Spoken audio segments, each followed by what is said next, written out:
Hi. നിങ്ങളെ മാതൃഭൂമി വരുത്തുന്നുണ്ടോ? അവിടെ ആകുമ്പോൾ 40 റുപ്പീസിന് മാതൃഭൂമി കിട്ടൂലേ?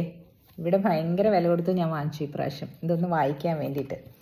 ഇടയ്ക്കിടയ്ക്ക് ഇപ്പോൾ വായിക്കാൻ കിട്ടാറുള്ളൂ, അല്ലെങ്കിൽ നാട്ടിൽ ചെല്ലുമ്പോഴാണ് ഇരുന്ന് വായിക്കുക. കുറച്ച് ഞാൻ എടുത്തുകൊണ്ട് വരും അവിടെ നിന്ന് പഴയത്, ഇവിടെ വന്നിട്ട് ഇരുന്ന് വായിക്കുക തന്നെ. ഇതിലൊക്കെയാണ് ഞാൻ നാടിനെ മിസ് ചെയ്യുന്നത് കേട്ടോ. വനിത, ഗൃഹലക്ഷ്മി, മാതൃഭൂമി, ഇതൊക്കെ അച്ഛൻ എപ്പോഴും വരുത്തുന്നതുകൊണ്ടേ അതെനിക്ക് ഭയങ്കരമായിട്ട് മിസ് ചെയ്യുന്നുണ്ട്. അച്ഛൻ കറക്റ്റായിട്ട് വായിക്കും, എല്ലാ അച്ഛനും അതുകൊണ്ടാണ് അപ് ടു ഡേറ്റ് ആയിട്ടിരിക്കുന്നത്. സോ ബുക്സായിട്ട്, നോവൽസായിട്ട് അല്ലെങ്കിൽ നോൺ ഫിക്ഷനായിട്ട് ഒറ്റ ബുക്ക് എടുത്ത് നമുക്ക് വായിക്കാൻ പറ്റുന്നില്ലെങ്കിൽ ഇങ്ങനെ കുറച്ച് നിലവാരമുള്ള മാഗസിൻസ് വായിക്കുക കേട്ടോ. അപ്പോൾ ചിലർ പറയുന്നുണ്ടായിരുന്നു, പണ്ട് ഞാൻ പറഞ്ഞില്ലേ എൻ്റെ ചില കസിൻസൊക്കെ ഉണ്ടെന്ന്, അവർ എനിക്ക് പറയുന്നതാണ് അവൾ വനിത, ഗൃഹലക്ഷ്മിയൊക്കെ വായിച്ചിട്ടാണ് വലിയ ആളാകാൻ പോകുന്നതെന്ന്. പക്ഷേ അതിലൂടെയാണ് ഞാൻ എന്നെ ഒന്ന് രൂപപ്പെടുത്താൻ അത് സഹായിച്ചിട്ടുണ്ട് കേട്ടോ. കാരണം എല്ലാ കാര്യങ്ങളും എൻ്റെ അമ്മയ്ക്ക് പറഞ്ഞു തരാൻ പറ്റാറില്ല. അമ്മ എപ്പോഴും ബിസിയൊക്കെ ആയിരുന്നല്ലോ, ടീച്ചറാണ്, പക്ഷെ ഭയങ്കര സ്ട്രിക്റ്റും ആയിരുന്നു. അത് വായനയിലും പഠിത്തത്തിലുമാണ് അമ്മ കൂടുതൽ പ്രാധാന്യം കൊടുത്തിരുന്നത്. മറ്റുള്ള കാര്യങ്ങളൊക്കെ നമ്മൾ അവിടെ നിന്ന് ഇവിടെ നിന്നൊക്കെ കണ്ടുപിടിച്ച് മനസ്സിലാക്കിയെടുത്തതാണ്. അപ്പം ഞാൻ എപ്പോഴും അതിലൊരു വാചകമുണ്ട് വനിതയിൽ, ഇന്നലത്തെ നാരി, ഇന്നത്തെ നാരി, നാളത്തെ നാരി എന്ന് പറഞ്ഞു. അതായത് അമ്മ, മകൾ, മകളുടെ മകൾ, അങ്ങനെ ഒരു പരസ്യം എപ്പോഴും ഉണ്ടാവും. അപ്പോൾ ഞാൻ എന്നും ആലോചിക്കും, അത് എൻ്റെ മനസ്സിൽ ആ ടാഗ് ലൈൻ എപ്പോഴും ഉണ്ട് വനിതയിൽ. കുറച്ച് ദിവസമായിട്ട് ഇവിടെ കിട്ടുന്നില്ല, ഞാൻ ഇനിയിപ്പോൾ പോയി നോക്കണം വനിത നോക്കാനായിട്ട്. ഗൃഹലക്ഷ്മി വാങ്ങിച്ചിട്ട് വന്നു, മാതൃഭൂമി വാങ്ങിച്ചിട്ട് വന്നു. അപ്പോൾ ഇതിനകത്തെ സോഷ്യൽ മീഡിയയെ പറ്റിയിട്ട് ഒരു ലേഖനമുണ്ട്. സോഷ്യൽ മീഡിയ നല്ലതിനും ചീത്ത ഇതിനും നമ്മൾ യൂസ് ചെയ്തിട്ടുണ്ട് ആൾക്കാർ, അല്ലേ? നല്ല കാര്യത്തിന് വേണ്ടിയിട്ടാണെങ്കിൽ of course social media is the best, പഠിച്ചെടുക്കാൻ വേണ്ടിയിട്ട്, അല്ലേ? പല കാര്യങ്ങളും പഠിച്ചെടുക്കാൻ വേണ്ടിയിട്ട്. അതല്ല, ചീത്ത കാര്യങ്ങൾ മാത്രം തലയിലേക്ക് കയറ്റാനും ഉള്ള ഒരു വഴിയുമാണ് സോഷ്യൽ മീഡിയ. അതിന് ഒരു ഉദാഹരണം അതിൽ പറഞ്ഞിരിക്കുന്ന ലേഖനത്തിൽ, നിങ്ങൾ പട്ടിയെ വളർത്താൻ ഇഷ്ടപ്പെടുന്നവരും പൂച്ചയെ വളർത്താൻ ഇഷ്ടപ്പെടുന്നവരും ഉണ്ടാവും, അല്ലേ? സാധാരണ രീതിയിൽ പട്ടിയെ വളർത്തുന്നവർ പൂച്ചയെ വളർത്താറില്ല. രണ്ടും നമ്മൾ പറയില്ലേ, cats and dogs, they fight like cats and dogs എന്ന് പറയും. അതായത് കാറ്റും ഡോഗും ജന്മവൈരികൾ എന്നുള്ള രീതിയിലാണ് എല്ലാവരും കരുതി വച്ചിരിക്കുന്നത്. ഇതിൻ്റെ രണ്ടിൻ്റെയും എന്താ പറയുക, ക്യാരക്ടേഴ്സ് നിങ്ങളൊന്ന് എടുത്ത് നോക്കട്ടോ. ഞാനെപ്പോഴും പറയും ഫെലൈൻ ക്യാരക്ടർ ആയിരിക്കണം നമുക്കെന്ന് പറയും. പെണ്ണുങ്ങൾക്ക് എവിടെ ചെന്നാലും 4 കാലിൽ വീഴണം. പെണ്ണുങ്ങൾക്ക് മാത്രമല്ല, മനുഷ്യർക്ക്. കാരണം നമ്മൾ ആ സ്ഥലമായിട്ട് അഡാപ്റ്റ് ചെയ്യും. ഈ പൂച്ച മുകളിൽ നിന്നൊക്കെ വീഴുന്ന കണ്ടിട്ടില്ലേ, തിരിഞ്ഞിട്ട് 4 കാലിൽ ഇങ്ങനെ പെർഫെക്റ്റ് ലാൻഡിങ് ആയിരിക്കും അതിൻ്റെ. അപ്പോൾ പൂച്ച 4 കാലിൽ വീഴുന്ന പോലെ ജീവിക്കാൻ പഠിക്കണം എന്ന് പറയും. നായയുടെ വിധേയത്വവും എവിടെ നിൽക്കേണ്ടടുത്തേ അത് നിൽക്കുള്ളൂ. അത് കണ്ടെടുത്ത് ഇങ്ങനെ കയറി വരില്ല. അതിനോട് അവിടെ നിൽക്ക് എന്ന് പറഞ്ഞാൽ അവിടെ നിൽക്കും. അതേസമയം നമ്മളവരെ പരിചയപ്പെടുത്തുകയാണ്, നമ്മുടെ റൂംസും നമ്മളുടെ കയറുന്നിടത്തൊക്കെ കയറ്റുകയൊക്കെ ചെയ്യുകയാണെങ്കിൽ അവരും അത് പിന്തുടരും. പക്ഷേ നീ അവിടെ ആ ഗേറ്റിൻ്റെ അപ്പുറത്ത് നിന്നാൽ മതി കേട്ടോ, നീ അകത്തേക്ക് വരാന്തയുടെ ഉള്ളിലേക്ക് കയറരുതെന്ന് പറഞ്ഞാൽ അത് വരികയില്ല. അങ്ങനെ ടൈം ചെയ്യണ നായ്ക്കൾ അങ്ങനെ വരില്ല എന്നാണ്, അവരവിടെ തന്നെ നിൽക്കും എന്നുള്ളതാണ്. സോ അത് നമ്മളെ ടൈം ചെയ്യുന്ന ആളുടെ മനസ്ഥിതി അനുസരിച്ചിരിക്കും. അതാണ് സോഷ്യൽ മീഡിയ. നിങ്ങൾക്ക് പൂച്ച എന്ന് പറഞ്ഞിട്ടുണ്ടെങ്കിൽ പൂച്ചയുടെ ട്രേറ്റ്സ് വന്നിട്ട് പഠിക്കുന്ന ആൾക്കാർക്ക് ഇങ്ങനെ 4 കാലിൽ വീഴാൻ അറിയാൻ പറ്റും. അതായത് സോഷ്യൽ മീഡിയ യൂസ് ചെയ്ത് അതെങ്ങനെയാണ് അതിൻ്റെ എന്താ പറയുക, നറേറ്റീവ്സൊക്കെ നല്ല കറക്റ്റായിട്ട് മനസ്സിലാക്കിയെടുത്താൽ പൂച്ച 4 കാലിലേക്ക് വീഴുന്ന പോലെ വീഴാം. പക്ഷേ പൂച്ചയ്ക്കൊരു കുഴപ്പമുണ്ട്, പൂച്ചയ്ക്ക് ഒരു ഔചിത്യബോധമില്ല. എവിടെയും കയറി ചെല്ലും, അതിന് ടൈം ചെയ്യാൻ ഒക്കില്ല. അവിടെ നിൽക്കുന്നൊന്നും പറഞ്ഞാൽ അത് കേൾക്കൊന്നുമില്ല. അതിങ്ങനെ നല്ല സുഖമായിട്ട് ഇങ്ങനെ നടന്ന് ഇങ്ങനെ ഇളകി വരും. കണ്ടിട്ടില്ല, അതിൻ്റെ നടത്തത്തിനൊക്കെ ഒരു ഭംഗിയാണ്, അല്ലേ? അങ്ങനെ ആ പൂച്ച നടന്നു വന്ന് നമ്മുടെ കട്ടിലിൽ വരെ കയറി കിടക്കും, സോഫയിലും ഒക്കെ അതിൻ്റെ കൂടെയായിരിക്കും. അതുകൊണ്ട് പൂച്ചയെ വളർത്തുന്നവർ എന്നോട് ക്ഷമിക്കുക, എനിക്ക് പൂച്ചയെ വളർത്താൻ ഇഷ്ടമില്ല. ചീത്ത പറയണ്ട, നിങ്ങൾ വളർത്തിക്കോട്ടോ, ഞാൻ എൻ്റെ കാര്യമാണ് പറയണത്. പക്ഷേ എനിക്ക് നായ്ക്കളെ വളർത്തുന്നത് ഇഷ്ടമാണ്. കാരണം അവർക്കൊരു വിധേയത്വം ഉണ്ട്, പിന്നെ അവർ നമുക്കൊരു സുരക്ഷിതത്വം തരും, ഇല്ലേ? നായ്ക്കുട്ടികൾ നമുക്കൊരു സുരക്ഷിതത്വമാണ്. വീട്ടിൽ 2 വലിയ ഡോബർമാൻ ഉണ്ട് ഞങ്ങളെ വളർത്തുന്നത്. എന്ത് നല്ലതെന്നറിയോ എന്ന് പറഞ്ഞാൽ നമുക്കൊരു ഉറക്കത്തിലും നമ്മളങ്ങ് ഉറങ്ങാൻ നമുക്ക് ഈ തസ്കര ഭയമൊന്നും ഇല്ലാതെ ഉറങ്ങാൻ സാധിക്കുന്ന നമ്മൾ എന്തായാലും നമ്മളെ കാത്തുരക്ഷിക്കുന്ന ഒരു ജീവിയാണ് നായ. അത് നിൽക്കേണ്ടടുത്ത് നിൽക്കുകയും ചെയ്യും, അല്ലേ? അപ്പം സോഷ്യൽ മീഡിയ നമ്മൾ അങ്ങനെ കണ്ടാലോ? അപ്പോൾ നായയെ ആക്കണോ അല്ലെങ്കിൽ ക്യാറ്റാക്കണോ സോഷ്യൽ മീഡിയ എന്ന് നിങ്ങൾ തീരുമാനിക്കുക. രണ്ടിൻ്റെയും നല്ലത് എടുത്തിട്ട് അതിനെ എവിടെ നിർത്തണം എന്നുള്ളത് നിർത്തി. അങ്ങനെ പരിശീലിപ്പിച്ചു കഴിഞ്ഞാൽ സോഷ്യൽ മീഡിയ നമുക്ക് ഇന്നത്തെ നവയുഗത്തിൽ ഭയങ്കര ബ്ലെസ്സിങ് തന്നെയാണ് അല്ലേ. ഇത്രയും ഇപ്പം ഈ മാതൃഭൂമി അങ്ങനെയുള്ള ആഴ്ചപ്പതിപ്പും അതൊക്കെ ഓൺലൈനിൽ വായിക്കാമെന്ന് പറയുന്നത് എനിക്ക് ഇങ്ങനെ മണം വേണം അതിൻ്റെ.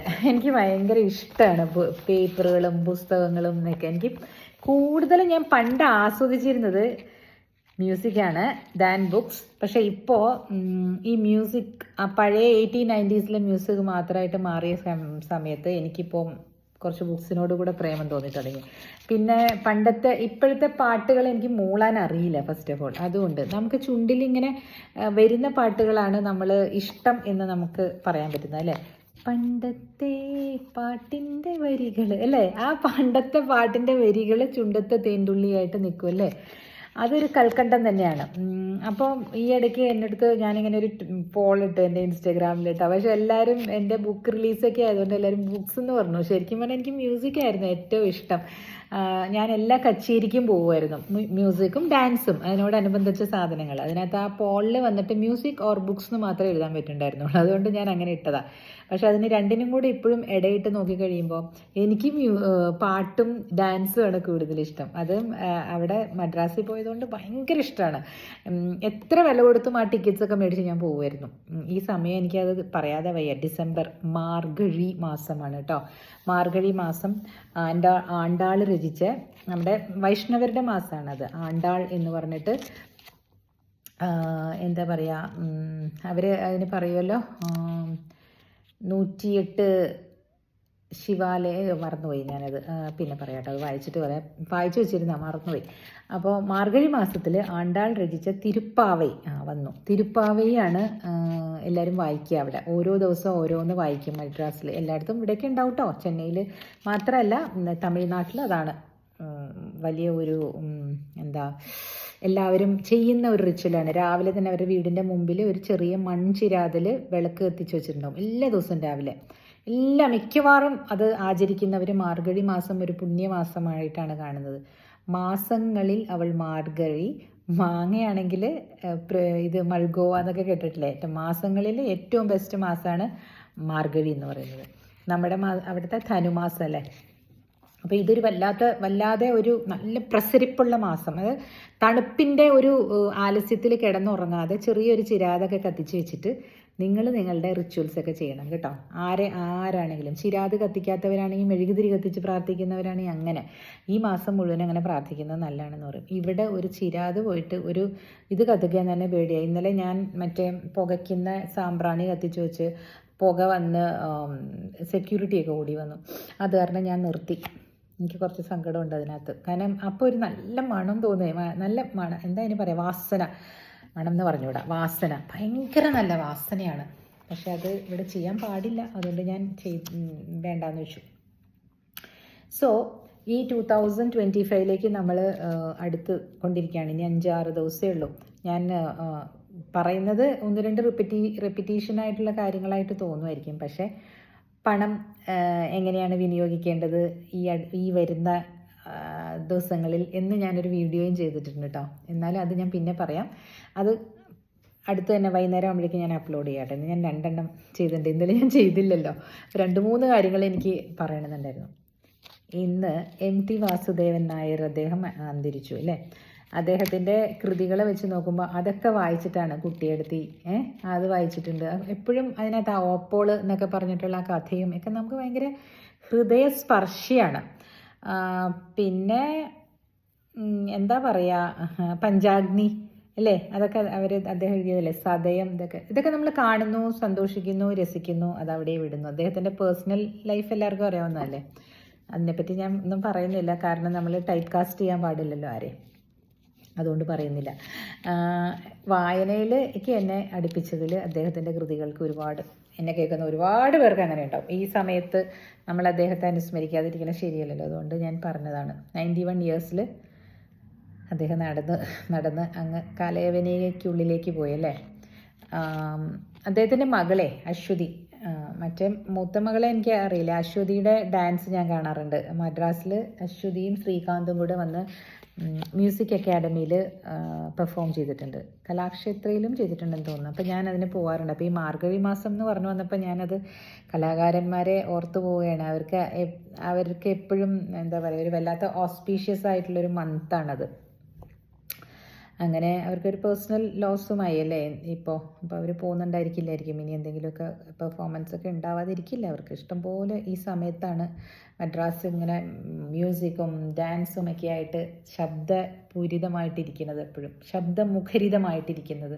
ആ ശബ്ദത്തിനും ആ താളത്തിനും ഒക്കെ ഒരു ദൈവീകതയും ഉണ്ട് കേട്ടോ. ഇപ്പം നേരത്തെ പറഞ്ഞ തിരുപ്പാവൈ വായിക്കുന്നതും ഒക്കെ നിങ്ങൾക്കൊക്കെ അത് അറിയായിരിക്കും അല്ലേ. മലയാളീസിനധികം, എനിക്ക് തമിഴ്നാട്ടിൽ ചെന്നേ പിന്നെയാണ് ഇതൊക്കെ അറിയുന്നത്. അതുകൊണ്ടാണ് ഞാൻ വിചാരിച്ചത് എന്നെ കേൾക്കുന്നത് അധികം മലയാളീസ് ആയിരിക്കില്ലേ, അല്ലെങ്കിൽ അയ്യങ്കാർ അങ്ങനെയുള്ളവർക്കൊക്കെ അറിയാൻ പറ്റും. ഇത് അല്ലാത്തവർക്ക് അതത്ര അറിയണമെന്നുണ്ടാവില്ലല്ലോ. അതുകൊണ്ടാണ് ഞാൻ പറയുന്നത് കേട്ടോ. ഇതിനകത്ത് റിലീജിയനും ഇതൊന്നും അല്ല, ഇത് നമ്മുടെ ഹെറിറ്റേജാണ്. നമ്മളുടെ ഇന്ത്യയിൽ എന്തൊക്കെ തരത്തിലുള്ള കാര്യങ്ങൾ നടക്കുന്നുണ്ടെന്ന് 1-2 കാര്യങ്ങളെങ്കിലും നമ്മൾ അറിഞ്ഞിരിക്കണ്ടേ. നമുക്കൊന്ന് ഒരു സ്റ്റേജ് കിട്ടിക്കഴിഞ്ഞാൽ, സംസാരിക്കാനായിട്ട് സ്റ്റേജ് കിട്ടിക്കഴിഞ്ഞാൽ വി ഷുഡ് ഹാവ് ഒരു വെടിക്കുള്ള മരുന്നെന്ന് പറഞ്ഞ പോലെ ഒരു 5 മിനിറ്റ് സംസാരിക്കാനുള്ള കാര്യങ്ങൾ നമ്മുടെ കയ്യിലുണ്ടായിരിക്കണം അല്ലേ. അപ്പോൾ നമ്മൾ ഓരോന്നും നമ്മൾ പ്രിഷ്യസ് ആയിട്ട് വിചാരിക്കണം. ഇന്ത്യയുടെ ഏതിതാണെങ്കിലും നമ്മൾ പ്രിഷ്യസ് ആയിട്ട് വിചാരിക്കണം. അങ്ങനെ പ്രിഷ്യസ് ആയിട്ട് വിചാരിക്കുമ്പോൾ നമ്മളിലേക്ക് ആ ഒരു ദൈവീകത്വം കടന്നു വന്നിരിക്കും. തീർച്ചയാണ്. നിങ്ങളൊന്ന് എല്ലാത്തിനെയും അപ്രിഷ്യേറ്റ് ചെയ്യാൻ പഠിക്കൂ. അല്ലാതെ ഒരു പാണ്ടികൾ എന്തിനാ അങ്ങനെയൊക്കെ പറയുന്നത്? അവർ എന്തൊരു നല്ല മനുഷ്യരാണെന്നറിയോ. ഒരു ചെറിയൊരു ബൗണ്ടറിയുടെ അപ്പുറത്തേക്ക് തമിഴർ, ഇപ്പം കന്യാകുമാരിയുടെ ആ ഒരു ബൗണ്ടറിയുടെ അപ്പുറത്തേക്ക് തമിഴർ, അത്രയല്ലേ ഉള്ളൂ. They are like us. പിന്നെ അതേപോലെ തന്നെ അങ്ങോട്ട് പോകുന്തോറും സൗത്ത് ഇന്ത്യൻസിനെ മദ്രാസീസ് എന്നും പറഞ്ഞിട്ട് കളിയാക്കും ആൾക്കാർ നോർത്ത് ഇന്ത്യയൊക്കെ. എന്തിനാണെന്ന് എനിക്ക് മനസ്സിലാവണില്ല ഇതൊക്കെ. I don't know. Anyway let us not get into it ഇറ്റ്. ബിക്കോസ് നമ്മുടെ ഡിസംബർ ഇന്നലെ തിരുപ്പിറവി കഴിഞ്ഞ് നമുക്ക് നല്ല പോസിറ്റീവ് എനർജിയോടുകൂടി ഇരിക്കുകയാണ്. അതേ എനർജിയോടുകൂടി നമ്മൾ 1-ാം തീയതിയിലേക്കും നടന്നെടുക്കണം അല്ലേ. So cheers. കുറച്ച് കഴിഞ്ഞിട്ട് ഞാൻ ഒരു വീഡിയോ കൂടി ഇന്ന് ഇടുന്നതായിരിക്കും കേട്ടോ, വൈകുന്നേരം. ശരി, അപ്പോൾ ഇത് കേട്ട് നോക്കൂ കേട്ടോ കേൾക്കുന്നവർ. Thank you. പിന്നീട് വരാം.